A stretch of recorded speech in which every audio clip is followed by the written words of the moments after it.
Hello student, कैसे हैं आप लोग। आई एम एन पांडे आता हूं। Today we are going to discuss about cell organelles. आज जो हम पढ़ने वाले हैं वो सेल ऑर्गेनेल्स के बारे में पढ़ने वाले हैं। तो आइए बात करते हैं हम सेल ऑर्गेनेल्स के बारे में। ये मैंने एक सेल बनाया हुआ है, जनरल सा सेल है। इसके अंदर मैंने ऑर्गेनेल्स को दिखाया है, अलग अलग जो ऑर्गेनेल्स है उनका डायग्राम दिखाया है, कैसे वो होते हैं। तो इसके अंदर जो हमें आज पढ़ना है वो बेसिकली एंडोप्लाज्मिक रेटिकुलम के बारे में पढ़ना है, जिसे शॉर्ट फॉर्म में ER भी बोला जाता है। गोल्गी अपरेटस के बारे में पढ़ना है। लाइसोसोम्स के बारे में पढ़ना है, दिस इज ए लाइसोसोम्स। उसके बाद में ये जो स्ट्रक्चर है आपको दिख रहा है, ये माइटोकॉन्ड्रिया है। ये स्ट्रक्चर जो है वो प्लास्टिड्स है और ये वैक्यूल्स है, और इसके बारे में आपको ऑलरेडी पता है, न्यूक्लियस होता है। तो आइए डिस्कस करते हैं वन बाय वन। सबसे पहले हम एंडोप्लाज्मिक रेटिकुलम की बात करेंगे। एंडोप्लाज्मिक रेटिकुलम को ER भी बोला जाता है, शॉर्ट फॉर्म में इसे ER भी बोलते हैं। ये दो टाइप्स के होते हैं, एक होता है RER, एक होता है SER। RER जो होता है इसे बोलते हैं रफ एंडोप्लाज्मिक रेटिकुलम, इसका फुल फॉर्म है रफ एंडोप्लाज्मिक रेटिकुलम। SER का फुल फॉर्म जो है वो है स्मूथ एंडोप्लाज्मिक रेटिकुलम। इसके बाद में जो हमारा RER होता है वहां पे प्रोटीन का सिंथेसिस होता है, और जो SER होता है वहां पर लिपिड का फॉर्मेशन होता है, लिपिड सिंथेसिस होता है। अब बात करते हैं कि RER को रफ एंडोप्लाज्मिक रेटिकुलम क्यों बोला जाता है और SER को स्मूथ एंडोप्लाज्मिक रेटिकुलम क्यों बोला जाता है। तो RER को रफ इसलिए बोला जाता है कि जब एंडोप्लाज्मिक रेटिकुलम के ऊपर राइबोसोम्स के ग्रेन्यूल्स प्रेजेंट होते हैं, इस टाइप से, कुछ इस टाइप से इसके ऊपर स्ट्रक्चर होता है, तब इसे हम बोलते हैं RER। और जब ये ग्रेन्यूल्स अब्सेंट होते हैं, यानी कि ये प्रेजेंट नहीं होंगे, तब इसे हम क्या बोलेंगे, SER। तो आप समझ गए, जब इसके ऊपर ग्रेन्यूल्स प्रेजेंट हैं तब ये क्या कहलाएगा, RER। और जब इसके ऊपर ये ग्रेन्यूल्स अब्सेंट होंगे तब ये क्या कहलाएगा, स्मूथ एंडोप्लाज्मिक रेटिकुलम। ठीक है। अब ये होते कैसे हैं या बने कैसे होते हैं। ये large network of membrane bound tubes and seats होते हैं। ये जो बने होते हैं इनका ट्यूब का ये बना होता है, बेसिकली ट्यूब लाइक स्ट्रक्चर होते हैं और बहुत ज्यादा होते हैं, लार्ज होते हैं, लार्ज नेटवर्क में बने होते हैं। बेसिकली इनका फंक्शन क्या है, membrane biogenesis, enzyme and hormones. ये जो प्रोटीन और लिपिड बनता है ये एंजाइम्स और हार्मोन्स के रूप में भी काम करते हैं यहाँ पे। SER इन वर्टिब्रेट्स, जो SER होता है वो वर्टिब्रेट्स में प्रेजेंट होता है। वर्टिब्रेट्स इन द सेंस कि ऐसे ऑर्गेनिजम्स जिनके अंदर वर्टिकल कॉलम होता है, यानी कि रीढ़ की हड्डी प्रेजेंट होती है, उसे हम बोलते हैं वर्टिब्रेट्स। ये क्या करते हैं, ऐसे ऑर्गेनिजम्स के अंदर उनकी बॉडी को डिटॉक्सिफाइड करते हैं। ठीक है। उसके बाद में फिर नेक्स्ट बात करते हैं हम गोल्गी अपरेटस की। गोल्गी अपरेटस ये आप देख सकते हैं, this is the Golgi apparatus. सबसे पहले इसे कैमिलियो गोल्गी ने डिस्कवर किया था। गोल्गी अपरेटस को ट्रांसपोर्टर ऑफ द सेल भी बोला जाता है। अब गोल्गी अपरेटस को ये होता है कि ट्रांसपोर्टर ऑफ द सेल क्यों बोला जाता है, क्योंकि ये क्या करता है, बहुत सारे ऐसे मटेरियल्स होते हैं जो सेल के अंदर बनते हैं और उनको पैकिंग और डिस्पैच करता है एक प्लेस से दूसरे प्लेस पर। मतलब उनको अपने अंदर क्या करेगा, एब्जॉर्ब करेगा और उसे एक प्लेस से दूसरे प्लेस में ले जाएगा, सेल के अंदर ही। यहां पे देख सकते हैं आप इसका जो फंक्शन है बेसिकली। दूसरा एक मिनट, यहां पे जो ये बना होता है वो मेम्ब्रेन बाउंड वेसिकल्स का बना होता है। जो मैंने आपको इसका फंक्शन बताया पैकिंग एंड डिस्पैच का, ये क्या करता है, सिंपल शुगर का फॉर्मेशन करता है कॉम्प्लेक्स शुगर से। कॉम्प्लेक्स शुगर को कन्वर्ट कर देता है किसमें, सिंपल शुगर में कन्वर्ट करता है।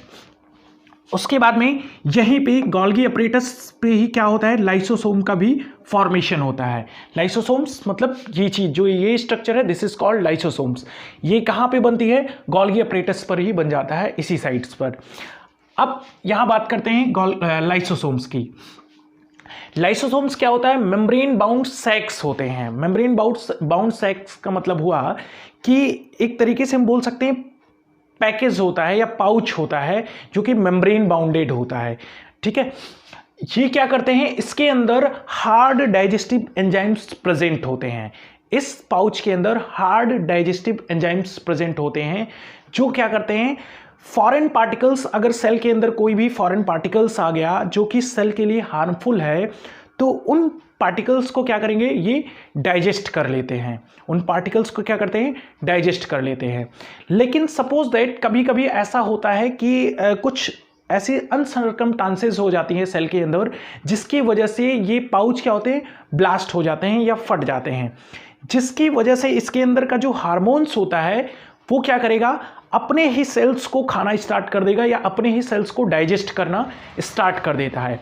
इसी वजह से इसे बोला जाता है suicidal bag of the cell. इसी के कारण इसे suicidal bag of the cell भी बोला जाता है। इसका बेसिकली जो फंक्शन होता है वो क्या होता है, digestion of foreign material. Foreign material को ये क्या करता है, डाइजेस्ट करता है। फिर नेक्स्ट बात करते हैं हम माइटोकॉन्ड्रिया की। ये जो माइटोकॉन्ड्रिया है, माइटोकॉन्ड्रिया आप देख सकते हैं इसके अंदर कुछ इस टाइप की विली लाइक स्ट्रक्चर है, और ये इस टाइप से, ये इसलिए होता है कि जो प्रोटीन यहाँ पर एनर्जी जो यहाँ पर बनती है उसे क्या हो, ज़्यादा से ज़्यादा सरफेस मिल पाए जिससे एनर्जी जनरेट हो। ठीक है, तो इसका बेसिकली ये काम होता है। माइटोकॉन्ड्रिया को power house of the cell भी बोला जाता है। Power house of the cell मतलब हुआ, जैसे कि आप लोग देखते हैं हमारे घरों में बिजली कहाँ से आती है, पावर हाउस से आती है। यानी कि पावर हाउस में क्या होता है, बिजली को, करंट को क्या किया जाता है, जनरेट किया जाता है। और बिजली या करंट जो है वो क्या है, हमारा एक टाइप का एनर्जी है। ऐसे ही सेल्स के अंदर जो एनर्जी जनरेट होती है या एनर्जी बनाई जाती है या एनर्जी बनती है, वो कहाँ पे बनती है, माइटोकॉन्ड्रिया के अंदर ही बनती है। और जो ये एनर्जी बनता है ये क्या होता है, ये एटीपी के फॉर्म में स्टोर हो जाता है। एटीपी मीन्स हुआ एडिनोसिन ट्राइफॉस्फेट। एडिनोसिन के साथ में जब 3 मॉलिक्यूल्स ऐड होते हैं फॉस्फेट के, तो उसे हम कहते हैं एटीपी। ये एटीपी जो होते हैं इसे energy currency of the cell भी बोला जाता है। ठीक है, और उसके बाद में जहां पर भी सेल के अंदर एनर्जी की रिक्वायरमेंट होती है, ये एटीपी वहां पर भेज दिए जाते हैं या ब्रेक डाउन होते रहते हैं, जिससे उनको एनर्जी मिलती रहती है। माइटोकॉन्ड्रिया के पास में एक और खासियत होती है कि इसके पास में इसका खुद का डीएनए और राइबोसोम्स होता है। डीएनए मैंने आपको बताया था कुछ इस टाइप से उसका स्ट्रक्चर होता है। This is double helix structure है, this is called DNA, deoxy ribose nucleic acid. ठीक है, तो इसका खुद का डीएनए और राइबोसोम्स प्रेजेंट होता है। फंक्शन क्या है इसका, एनर्जी को जनरेट करना। सेल के अंदर क्या करता है, एनर्जी जनरेट करता है। नेक्स्ट बात करते हैं जो हमारा प्लास्टिड है। प्लास्टिड्स क्या होता है, ये केवल और केवल प्लांट्स में प्रेजेंट होता है। एनिमल में ये क्या होते हैं, अब्सेंट होते हैं। एनिमल में ये प्रेजेंट नहीं होते हैं। ठीक है, इनके पास भी इनका खुद का डीएनए और राइबोसोम्स होता है। और प्लास्टिड्स 2 टाइप से होते हैं, एक होता है क्लोरोप्लास्ट और एक होता है ल्यूकोप्लास्ट। क्लोरोप्लास्ट जो होता है ये क्या करता है, ये कलर्ड होता है, और जो ल्यूकोप्लास्ट होता है ये वाइट इन कलर होता है, यानी कि हम बोल सकते हैं कलरलेस होता है। क्लोरोप्लास्ट के अंदर कलर होता है वो ग्रीन इन कलर होता है, जिसके अंदर क्लोरोफिल प्रेजेंट होता है। और यहीं पे प्लांट्स क्या करता है, फोटोसिंथेसिस का प्रोसेस करता है, जिसके थ्रू वो क्या करता है, अपने लीफ में क्या करेगा, फूड का फॉर्मेशन करता है। जो ल्यूकोप्लास्ट होता है यहां पर क्या स्टोर होता है, स्टार्च, ऑयल वगैरह यहाँ पे क्या होते हैं, स्टोर होते हैं ल्यूकोप्लास्ट के अंदर। फिर नेक्स्ट बात करते हैं हम जो है वैक्यूल्स। वैक्यूल्स क्या है, ये भी स्टोरेज सैक्स है, यानी कि इस चीज़ों को स्टोर करने के लिए एक पाउच लाइक स्ट्रक्चर है। और ये क्या चीज़ स्टोर करता है, सॉलिड एंड लिक्विड मटेरियल्स जो होते हैं सेल के अंदर उनको स्टोर करता है। सॉलिड एंड लिक्विड मटेरियल्स को कहाँ पे स्टोर करेगा, वैक्यूल्स के अंदर स्टोर होता है। इनकी जो साइज होती है वो एनिमल्स के अंदर स्मॉल इन साइज होते हैं और प्लांट्स के अंदर क्या होते हैं, लार्ज इन साइज होते हैं। एनिमल में ये छोटे आकार के होंगे और प्लांट में क्या होंगे, बड़े आकार के होंगे। तो ये जो था ये एक सेल था जिसके अंदर अलग अलग ऑर्गेनेल्स मैंने आपको बना करके दिखाया है, समझाने की कोशिश किया है। आई होप आपको वीडियो जो है वो पसंद आया होगा। अगर आपको वीडियो पसंद आया है तो आप लाइक जरूर करिए और जो है सब्सक्राइब करके बेल आइकन को जरूर प्रेस कर दीजिए, जिससे आपको नए नए वीडियोस की नोटिफिकेशन मिलती रहे। ये यहाँ पर ओवर हो रहा है, तो आइए हम एक बार इसकी समरी कर लेते हैं। हमने जो आज पढ़ा वो सेल ऑर्गेनेल्स के बारे में पढ़ा।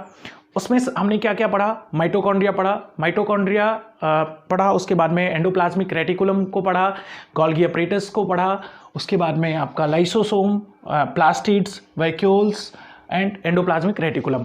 तो सबसे पहले एंडोप्लाज्मिक रेटिकुलम देखते हैं। एंडोप्लाज्मिक रेटिकुलम जो होता है वो दो टाइप का होता है। एक होता है आपका RER, जिसे हम बोलते हैं रफ एंडोप्लाज्मिक रेटिकुलम, और दूसरा जो होता है वो SER होता है, जिसे स्मूथ एंडोप्लाज्मिक रेटिकुलम बोला जाता है। RER क्यों बोला जाता है इसे? क्योंकि इसके ऊपर राइबोसोम्स के ग्रेन्यूल्स प्रेजेंट होते हैं, इसीलिए इसे RER बोलते हैं। और RER में ही क्या होता है? प्रोटीन का सिंथेसिस होता है। क्या बोल सकते हैं हम इसको? एक और चीज बोल सकते हैं, मैन्युफैक्चरिंग साइड भी बोल सकते हैं, क्योंकि ये मैन्युफैक्चर करता है प्रोटीन और लिपिड का।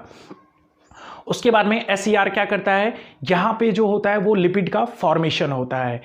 इसका बेसिकली जो फॉर्मेशन होता है वो क्या होता है? ये हेल्प किस में करते हैं? प्रोटीन वगैरह मेम्ब्रेन बायोजेनेसिस में हेल्प करते हैं। एंजाइम्स और हार्मोन्स के रूप में वर्क करते हैं, जो कि प्रोटीन और लिपिड्स होते हैं। उसके बाद में SER जो होता है वो वर्टिब्रेट्स में प्रेजेंट होता है, जो क्या करता है? बॉडी को डिटॉक्सिफाइड करने का वर्क करता है। नेक्स्ट हमने पढ़ा गोल्गी अपरेटस के बारे में। इसे ट्रांसपोर्टर ऑफ द सेल भी बोला जाता है, क्योंकि ये क्या करता है? सेल के अंदर जो मटेरियल्स है उसे एक प्लेस से दूसरे प्लेस में पहुंचाने का काम करता है। गोल्गी अपरेटस पर ही क्या होता है? लाइसोसोम का फॉर्मेशन होता है। उसके बाद में लाइसोसोम्स क्या है? ये मेम्ब्रेन सैक्स होते हैं, यानी कि पाउच होते हैं, और ये क्या करते हैं? इनके अंदर हार्ड डाइजेस्टिव एंजाइम्स प्रेजेंट होते हैं, जो सेल के अंदर फॉरेन पार्टिकल्स अगर एंटर हो जाते हैं जो कि सेल के लिए हार्मफुल होते हैं, तो ये लाइसोसोम्स उसे क्या करते हैं? डाइजेस्ट कर लेते हैं, या उसे क्या करेंगे? किल कर देते हैं।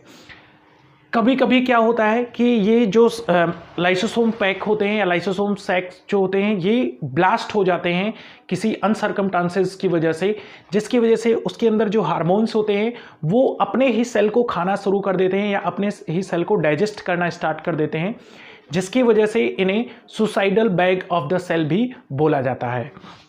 नेक्स्ट हमने देखा माइटोकॉन्ड्रिया। माइटोकॉन्ड्रिया को power house of the cell भी बोलते हैं, क्योंकि यहीं पे जो सेल का एनर्जी जनरेट होता है वो माइटोकॉन्ड्रिया में ही जनरेट होता है ATP के फॉर्म में। ATP को एनर्जी करेंसी भी बोला जाता है, और यहीं से अगर सेल को कहीं एनर्जी की रिक्वायरमेंट होती है तो माइटोकॉन्ड्रिया से ही सेल को प्रोवाइड किया जाता है। माइटोकॉन्ड्रिया के अंदर खुद का DNA और राइबोसोम्स प्रेजेंट होता है। फिर हमने देखा प्लास्टिड की बात किया। प्लास्टिड जो होता है केवल प्लांट्स के अंदर प्रेजेंट होता है, एनिमल में एब्सेंट होता है। दो टाइप के प्लास्टिड होते हैं, एक होता है क्लोरोप्लास्ट और एक होता है ल्यूकोप्लास्ट। क्लोरोप्लास्ट जो होता है वो कलर्ड होता है, ल्यूकोप्लास्ट जो होता है वो कलरलेस होता है। क्लोरोप्लास्ट में ग्रीन पिगमेंट प्रेजेंट होता है, जिसे हम क्लोरोफिल कहते हैं, वहीं पे प्लांट्स फोटोसिंथेसिस करता है। ल्यूकोप्लास्ट में जो होता है स्टार्च और ऑयल वगैरह स्टोर होता है। फिर हमने बात किया वैक्यूल्स की। वैक्यूल्स के अंदर स्टोरेज सैक्स होते हैं, जो कि सॉलिड और लिक्विड मटेरियल्स को क्या करते हैं? स्टोर करते हैं। इसकी जो साइज़ होती है एनिमल में स्मॉल होती है और प्लांट्स में क्या होती है? लार्ज होती है। तो आई होप आपको वीडियो पसंद आया होगा। मैं थोड़ी देर के लिए वीडियो के सामने से हट जा रहा हूँ, आप इसे चाहें तो वीडियो को पॉज करके इस चीज़ को नोट कर सकते हैं। ओके, आई होप आपने नोट कर लिया होगा। तो ये जो है हमारा चैप्टर यहीं पे फिनिश